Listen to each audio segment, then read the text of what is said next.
Welcome to the Creative Visionaries Podcast.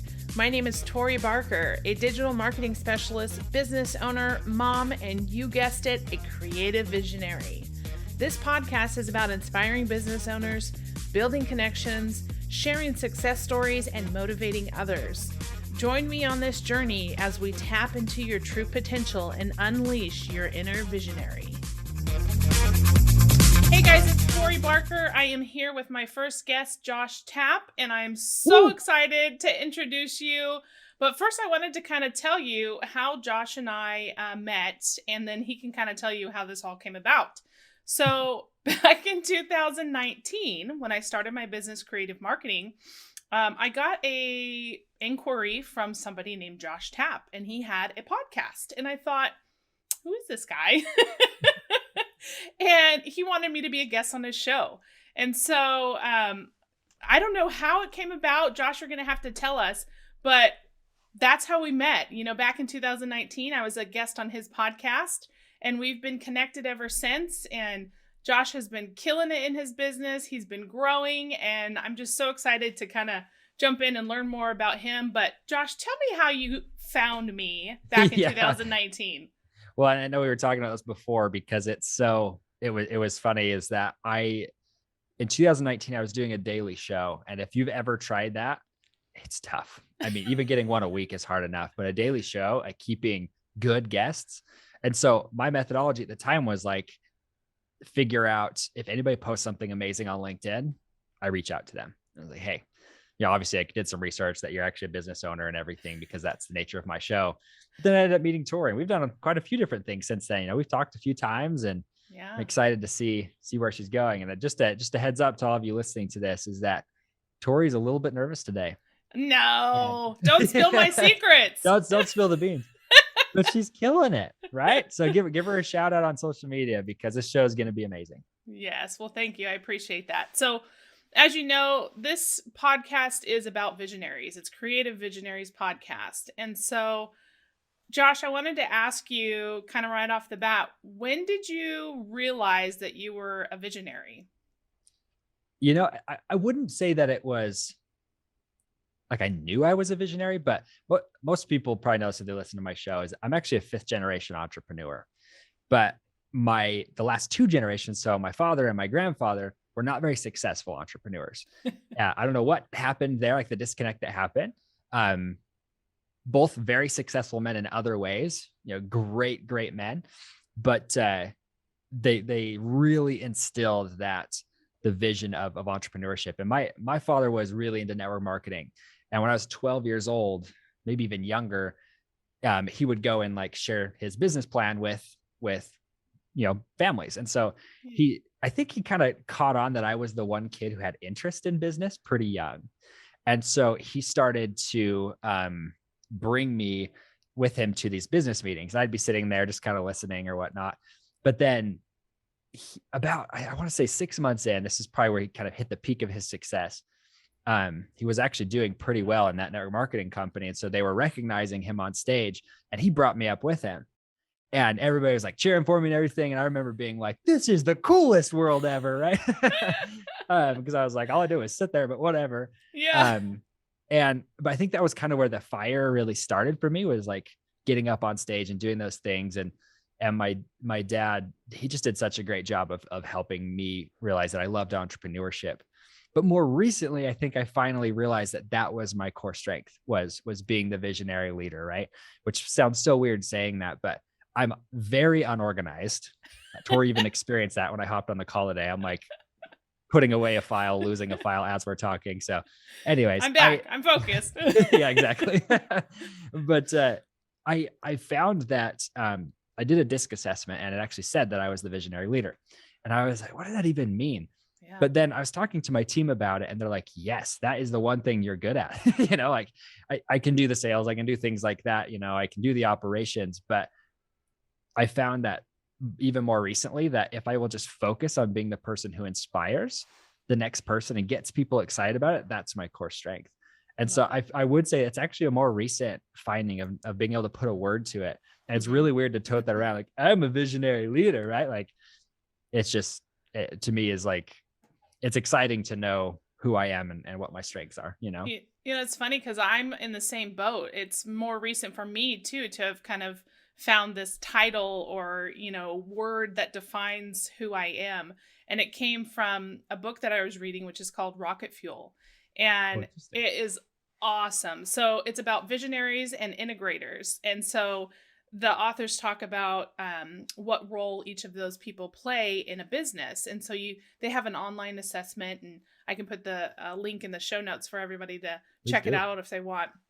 And so you go through this assessment and you answer these questions, and it tells you, like what percentage of a visionary you are and what percentage of an integrator you are. And I was like rocket at the top for visionary. And I was like, this makes so much sense because it's like, I had all these crazy ideas and I think big picture, and it's like, I want to inspire people and I can just visualize these ideas and these concepts, but I always just thought it was how I thought. And when somebody put kind of a definition to it, I was like, oh my gosh, that is really who I am.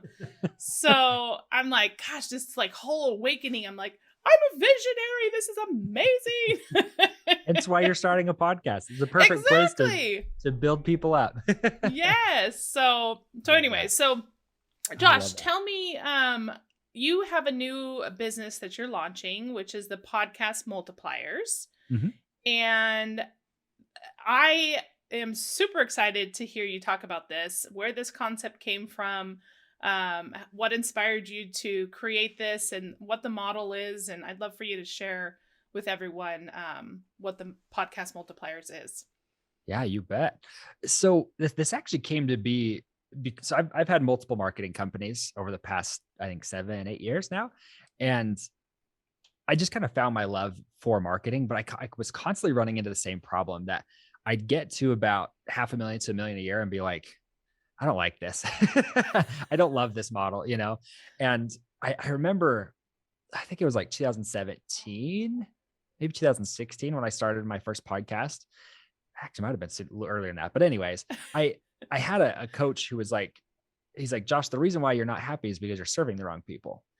And I remember that just like punching me in the face and going, you're right. But I realized through podcasting that the people I jived with best and that I could provide the best result for were actually the hyper wealthy, that very successful entrepreneur, doing $100 million plus a year. And so I started to serve those people through masterminds, but that model was not for me. It felt like herding cats, and we did very well in that company. But I was kind of at this transitionary stage where I'm like, do I keep growing this? Because we had grown pretty quickly and we had an opportunity to scale it quickly, or to pivot. And I remember asking my mastermind members, right? So a lot of these are very successful entrepreneurs, and just saying, what would you pay me for? Like what's something that you need that you feel like I could provide? And at the time, our podcast had hit top 50 on iTunes, and they're all like, I want that, but I don't have time to do it. And so I remember sitting here going, well, what if I were to build a team, or like rent you the team that I already had doing my show? Yeah. And, we can do your show the same way. Right. And so I ended up beta testing with about 50 people, or 50, that would have been great. 5 people with about 5 people, and, kind of figure out the pricing model and everything. And actually over the last 2 years, we've been running this company for about 2 years, but I have not been loud about it because we've been refining the process. We've been doing it referral only, simply because of the nature of the business. And we've got an amazing team now, 10 people that are just rock stars. Killing it. And I think we finally found like where my passion lies is really in helping these entrepreneurs. And I realized it wasn't the product we were offering, it was the people we were offering it to. And just rubbing shoulders with these people has been legendary. So I'm excited. That's how the business model came to be. Do you want to know how it works? Yeah, tell us. I'm a very long-winded person, so I'll try to keep it succinct. But I love telling the stories because they're fun. So our model is actually very, very simple. So what we found was that, and our entire business is built around one statistic. So there was, I can't remember who did it, but they did a consumer study of 100,000 B2B consumers. Yeah. And they found that a B2B business, so business to business, they have to consume 7 hours of content from you before they will even consider meeting with you. Wow. Let alone buy from you. Isn't that crazy? 7 hours of content. And I just remember sitting here going, like years ago, going, I don't even have 7 hours of content on the internet right now. Yeah, I think I've still got about 6 hours and 45 minutes to go. No. Yeah, exactly. Yeah, we're about 15 minutes into this, right? But what was interesting is we've built the whole business around that concept, right? It's a numbers play. Yeah. Everybody's sitting here, they're going to tell you, you need to have Instagram, you need to be on TikTok, you need to be on Clubhouse, you need to be on LinkedIn. It doesn't matter. Do you? Yeah. No, do you? We don't. I literally closed a 6-figure deal before I had 5 people listening to my show. Okay. It has nothing to do with people following you, right?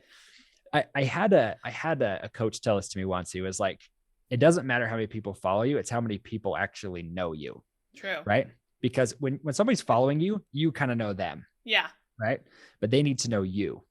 And I love that phrase because it's how many people can you actually meet, get to know, and build a relationship with. You can do that still through Instagram, email, whatever. Of course. But you have to double down. So what we actually prioritize is it's a numbers game, right? We're not concerned about how many people are viewing each individual post. We're not concerned about how many people listen to the show. Our goal is to say, how do we multi-purpose? And so we're everywhere. So when somebody looks you up, they're seeing that you're everywhere, right? Yeah. And they're seeing that you have rich, amazing content everywhere. So what we do is we say, okay, you're a busy entrepreneur. Can you spend an hour a month producing at least 4 episodes of content, 4 15-minute episodes? Yeah. And what we do is we then take that content and we turn it into 4 episodes. So we create a podcast, we create a YouTube channel, and we create a blog out of it. And then we chop that up into social media content, which we do like little miniature pieces, like caption videos, quote cards, that kind of stuff. Right. That we then drip out on social media for 6 months. And then we run our own campaigns to grow the shows. So it's a very simple offer, but it's not something you can do by yourself, right? Nothing we're doing is rocket science. Tori could pick it up. I mean, that made me sound like Tori's stupid. Tori's amazing. And she's a genius. But maybe like any Joe Schmo, no. any Joe Schmo could come off the street and do any piece of what we do. The truth is, what people are hiring us for is they don't want to build the team and they want everything done for them, right? Yeah. And I hope that's a lesson to your listeners of like how to structure an offer. Is it doesn't have to be a rocket science. Oh, this is an amazing thing. It's like, dude, you don't have the time. I've got the team and the time. Let us do it, right? Yeah. So that's us in a nutshell. And I can break down that offer however you want to. So, I find it's funny because you sent me the link to your website, which is podcastmultipliers.com. And right at the top of the website says, steal our business model. I dare you. Yeah. And I thought, wow, that's an awesome statement. So what made you feel or inspired you to basically give it all away for free? The truth of the matter is again, it's not replicatable by one person. If you have a team, go to that page. It has video breakdown. We're going to be adding in the SOPs and everything. So you could literally copy and paste it and use it. The big thing is we are under the opinion that there's enough business out there for everyone. And I think people try too hard to like create their differentiating factor and keep their methods secret. But the truth is that the more transparent you are with people and the more open, the more they'll trust you, right? That link alone, I know it sounds like I'm doing it as just out of the goodness of my heart, but I also know that they're going to go there, and the people who would actually hire us and we would want to work with will look at it, spend 2 minutes on the page and be like, I'll just hire him, right? And they come hire us. And that's why we do it that way. Is it's like, hey, we obviously know what we're doing. We have everything that you don't have. Come hire us, right? Yeah. But if you're the type of person who says, hey, I have 2 or 3 VAs that I could dedicate to this.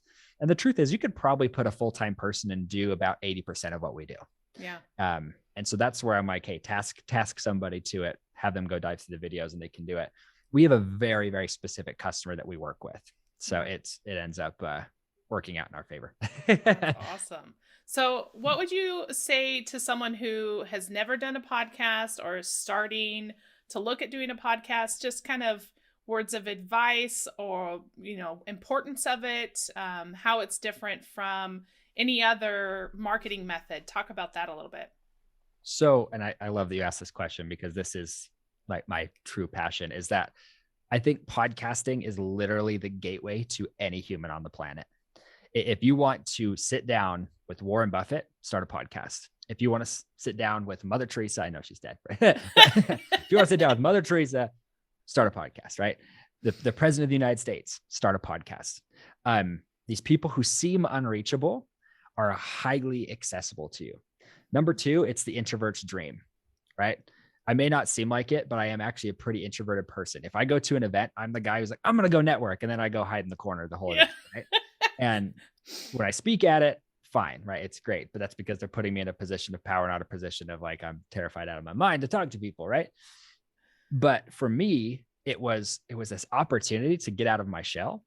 But the coolest thing about podcasting is that you don't have to be the all knowledgeable, the Russell Brunson, Gary Vaynerchuk, these type of people who they seem like they've got it all put together. Yeah. And when you're starting a business, it's so difficult to get that confidence because you don't know everything.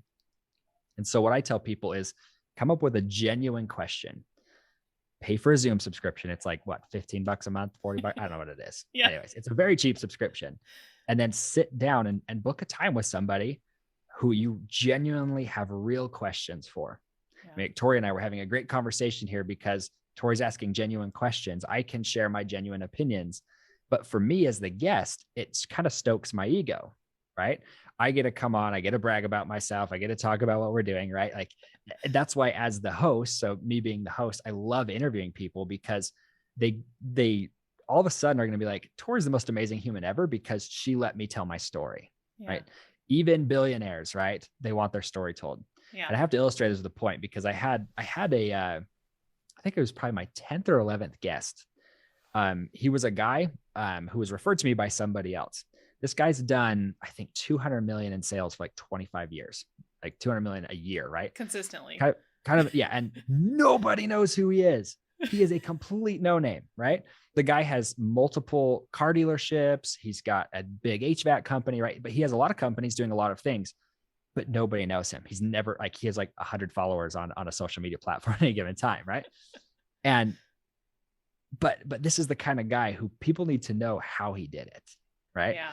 And I brought him on the show and I remember just for him just lighting up. Like this is the first time I've been able to really share my story. And at the time I probably had like 10 people listening to the show, right? But he ended up becoming one of our first clients.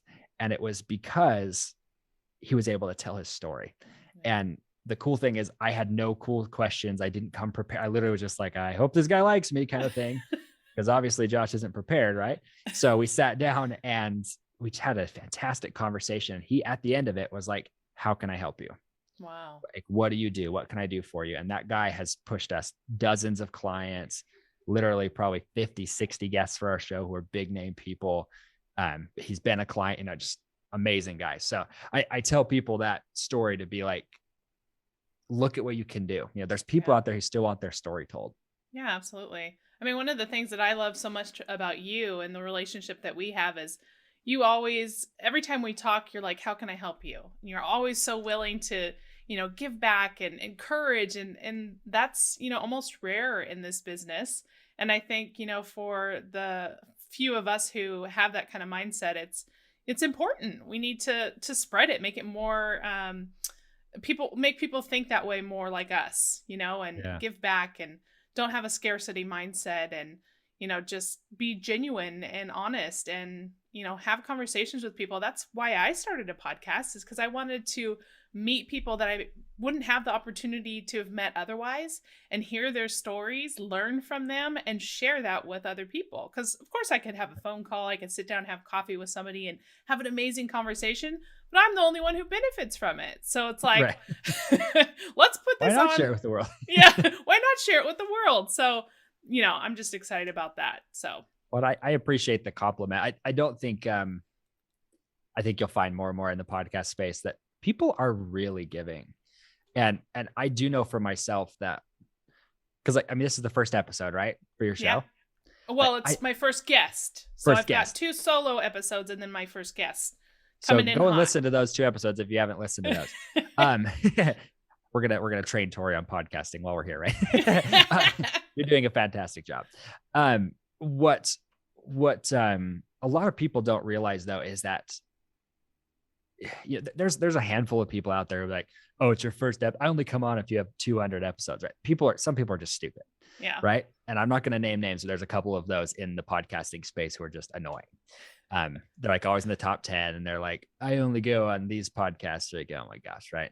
But 99% of people are willing to come on. You just have to give them time. I mean, like Warren Buffett, you can get on Warren Buffett's calendar.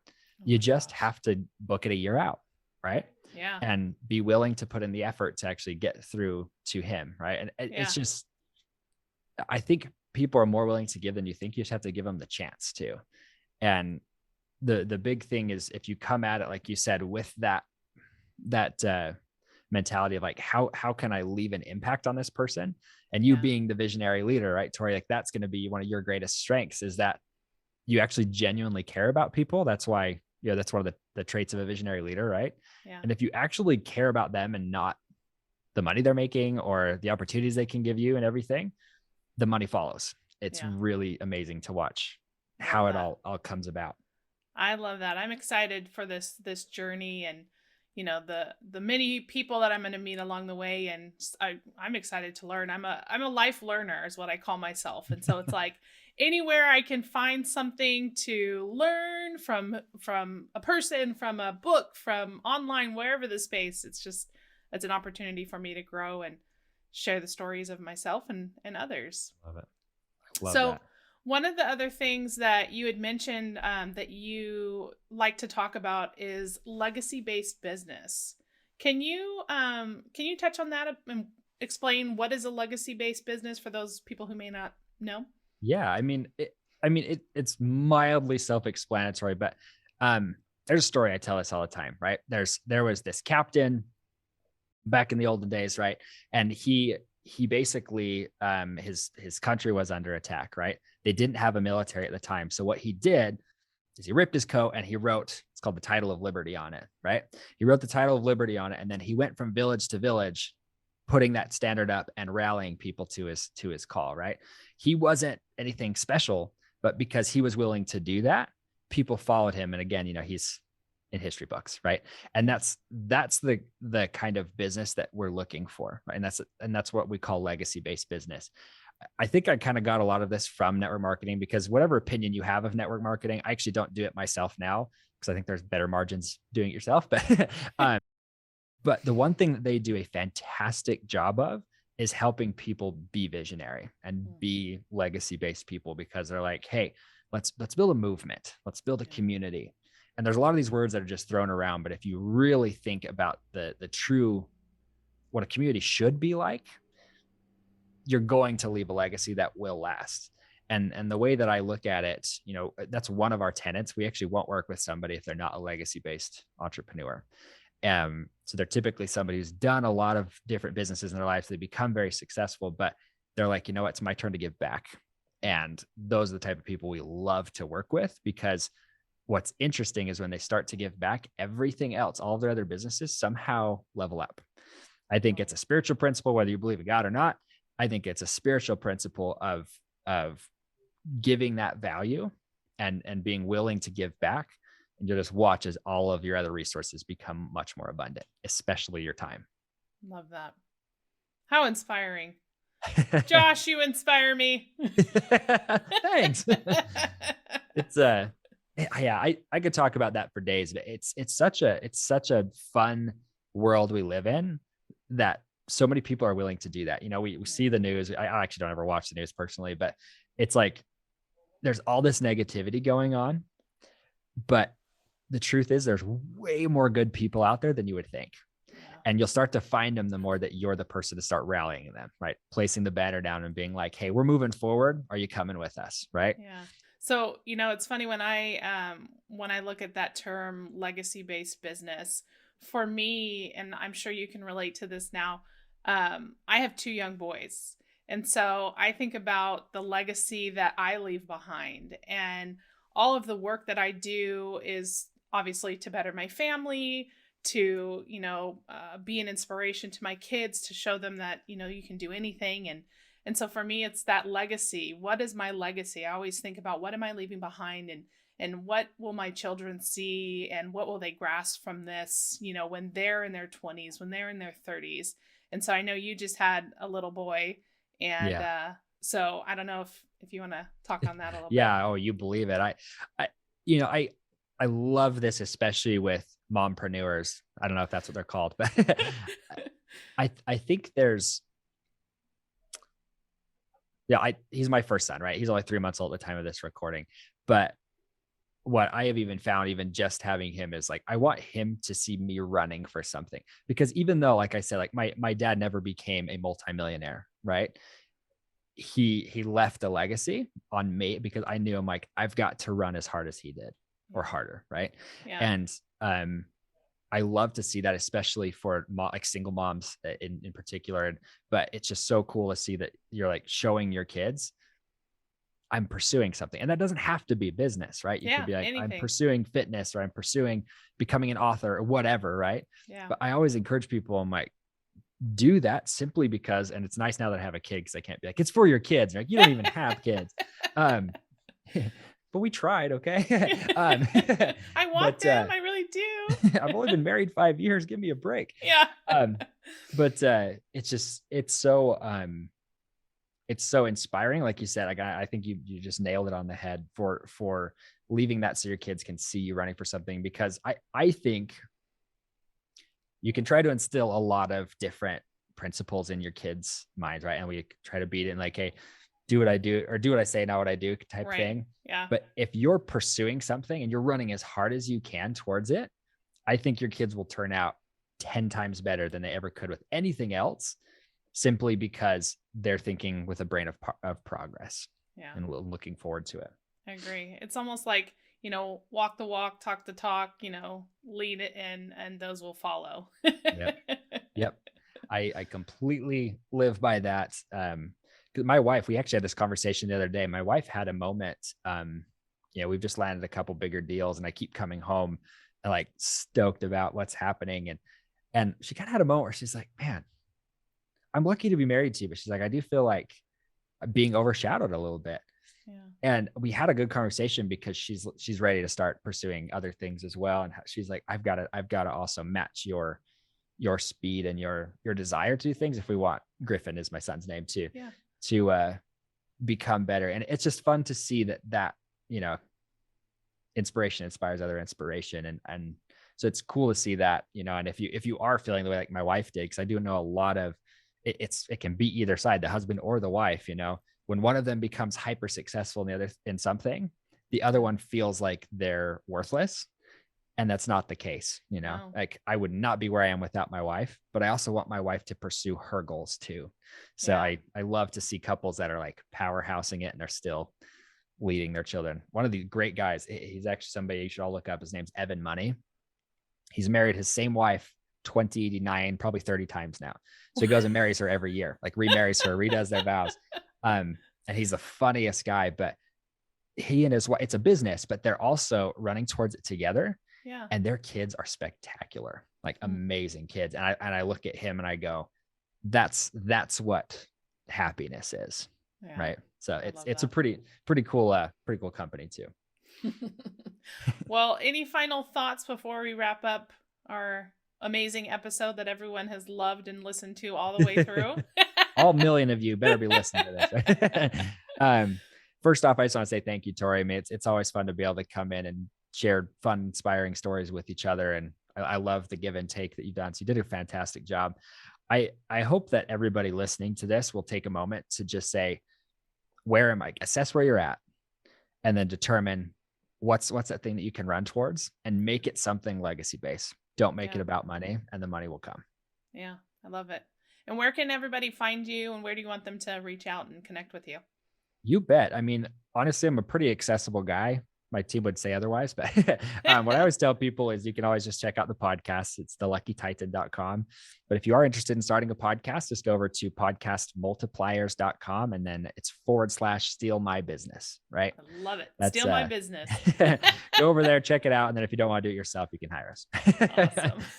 Well, thank you, Josh. It's been such a pleasure. I'm happy to share this conversation and the stories that we've told with my audience. And I'll have to have you back on after I have 100 episodes, right? Let's do it. Yeah. I'll be back. Don't you worry. Yeah. Awesome. Well, thank you so much. Thanks so much for listening to the Creative Visionaries Podcast. If you've enjoyed this episode, make sure you subscribe, leave us a review, or share with a friend. Also, make sure to visit us online at creativevisionariespodcast.com. You can also follow us on Facebook, Instagram, or LinkedIn. And stay tuned for more episodes to come. And remember, it's time to tap into your true potential and unleash your inner visionary.